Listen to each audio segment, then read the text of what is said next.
Welcome back. You're watching us here on Bazaar Morning Call on CNBC TV 18, the day after Diwali.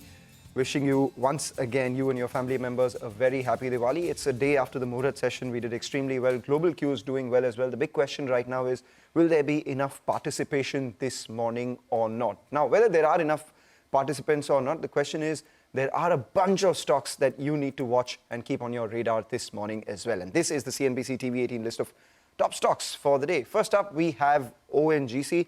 Sonal joins in. Oh, Sonal, how did the numbers look? Well, good morning. The numbers were slightly lower than what the street was working with as far as ONGC is concerned. Revenues came in at 35,163 crore rupees, which compares with the poll of 36,766 crore rupees.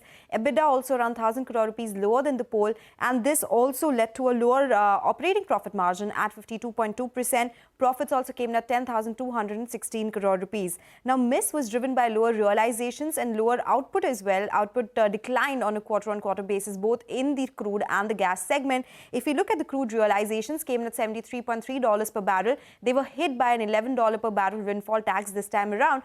So that is the impact, but still it is at average levels for the company. Now, Citi has raised the target price on ONGC to 230 rupees a share. They say miss was primarily on account of slightly lower crude and gas production and lower gas realizations as well for the company. However, CLSA says the declining production may be compensated with upcoming projects and KG basin output as well. That is the next thing to watch out for. But yes, overall, the numbers were a slight miss versus CNBC TV 18 poll.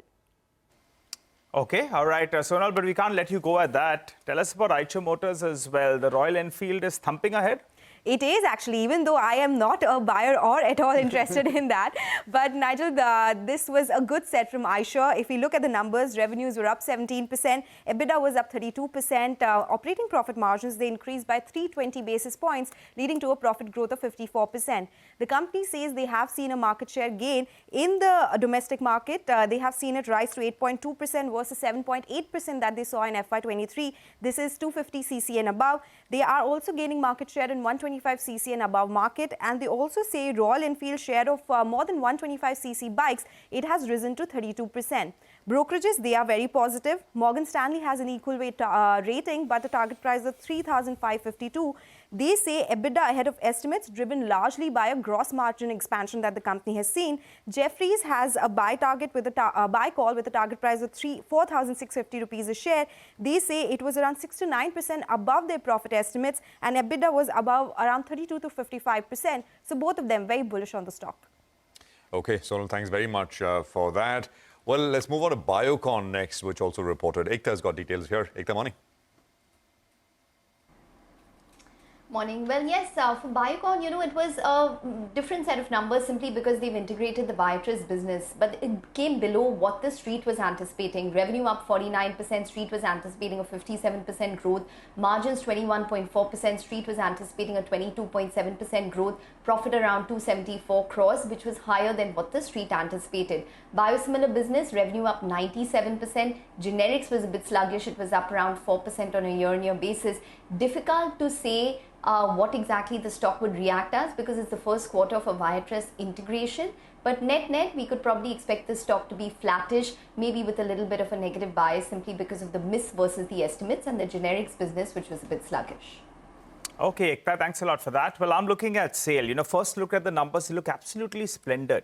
And things look very, very good. And the volume growth actually was very, very good. It came in at 13%, much better than what we were working with. Most on the street were at around 4.5 million tons odd. And, the number came at around 4.8 million tons. They've also outgrown the other competitors, whether it's Tata Steel India, JSW or JSPL. So very, very good volume growth. The problem is that the numbers look much better actually because there was a 1,700 crore number that was included in the revenues. That's on account of a rail price revision, which is attributed to FY22. So in that sense, it's a bit of a one-off, and most on the street are treating it as a one-off. So I've adjusted for this 1,750, and then the adjusted revenue looks better still, or more or less in line because of the volume growth. The EBITDA number is a little bit lower, and the margins as well are a little bit lower. So adjusted for that, 1,750. Some sell side on the street, they are arguing that maybe, it's part of operations itself, but we have adjusted for that. The positive, though, is that they've reduced debt by nearly around 4,000 crores on a sequential basis. There was some inventory build-up, which they're likely to have liquidated. And the outlook from here on is going to be interesting because Coal India, because SAIL reacts most to coal price movement, and coal prices from the average of Q2 have spiked up yet again. So we'll have to see how they do that. But for the time being, the adjusted number is a bit of a miss. All right, the adjusted number is a bit of a miss, but we go back to Ekta. Ekta, hospital companies have reported good numbers by and large, as have diagnostic companies. Fortis has both. How did those numbers look? Well, the hospital business stood out for Fortis, and that's the reason I expect the stock to be in the green. Revenue up around 10%, margins 19% maintained on a year-on-year basis. And the profit was lower, but nonetheless, the hospital revenue and the performance actually made up for it. So the hospital Q2 revenue was up 12% year-on-year. Occupancy 68.7 versus 63.7% on a Q-on-Q basis. Average revenue per occupied bed was up around 12% year-on-year. Diagnostic business was a bit sluggish. The gross revenue was 360 crores versus 351 crores year-on-year. But again, the hospital business statistics and the internals should probably aid the stock in today's trading session. All right. In fact, we will be speaking with the management of Fortis on their earnings at 9:30 a.m. So you do have to stay in for that. Stay tuned. But Ekta, you are tracking Glenmark as well. Well, yes, I expect that stock to be in the red. They've restated their numbers to adjust for Glenmark Life Sciences. Hence, year-on-year comparison is not possible. There was an exceptional loss also of around 68 odd crores, which included $30 million towards the settlement of a price-fixing allegation in the US with regards to a particular drug. Revenue was up around 6 odd percent, margins 14% versus 16% year-on-year, and a loss of 81.9 crores. India was sluggish. It was up only around 3% year-on-year. North America was down 2%. But other geographies such as Europe was up smartly. But nonetheless, the fact that India, North America was a bit sluggish, margins were lower, there was a loss this quarter, should weigh on Glenmark, and I expect the stock to be in the red. Okay, thanks a lot for that. Well, I'm looking at Coal India, and those numbers look very, very good, any which ways you look at it. So we already have the volume numbers in there, but the sales number came in much better. That's the revenue number. EBITDA number was better and profit number as well. So all those three are the basic numbers. Since we already have volumes, the beat had to come on the realizations. And the decline on a year-on-year basis was only around 3%. The street was working with a number of around 5 to around 6%. The key reason for the beat was the FSA realizations, actually. They surprised, positively. And on a year-on-year basis, it was up by close to around 9%. Most on the street were at that vicinity of early 1500s odd. It came in at around 1542 odd, which the street likes. So the FSC realizations were better. The e-auction realizations, well, they were par for the course. They had come down in the proportion that was expected. Came in at around 2,800 to 2,900 rupees odd. And the volume numbers in the split as well was more or less in line. The sweetener came in the dividend, and they've declared close to around 15 rupees odd. So all in all, these numbers look good. And valuation-wise as well, it never trades at elevated multiples. So expect the stock to continue in its good form. All right. We go back to Sonal now. Sonal, Tata Chemicals. That's another stock that you're watching.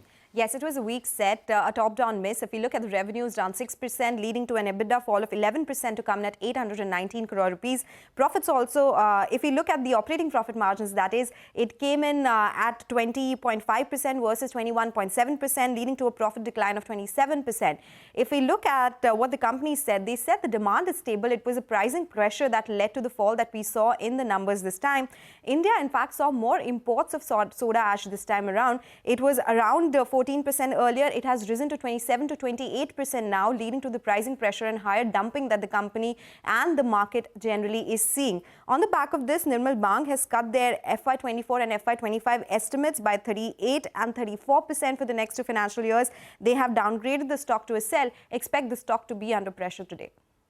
Okay, well, Sonal, thanks very much for that. LIC is the next one. We're going to focus on the second quarter there. Upasana's got details here. Upasana. Well, VNB margins were down about 10% and stood at around 3,300 crore, and VNB margins were flat on a half-yearly basis at 14.6%. Now, talking about the total EP, it was also down about 10% and stood at 22,627 crores. And talking about the overall product mix on an APE basis, the share of non-par has increased from 8.99 to 10.76%. Now, talking about the par mix in terms of AP, it stood at almost about 89.24%. Now coming towards the solvency ratio, it stood at 1.9 times versus 1.88 times, and expense ratio of the company has improved on a half-yearly basis from 16.69% to 15.14%. So all in all, we are seeing a flat VNB growth on a half-yearly basis, even though the share of non-par has increased from 8.99 to almost 10.76%.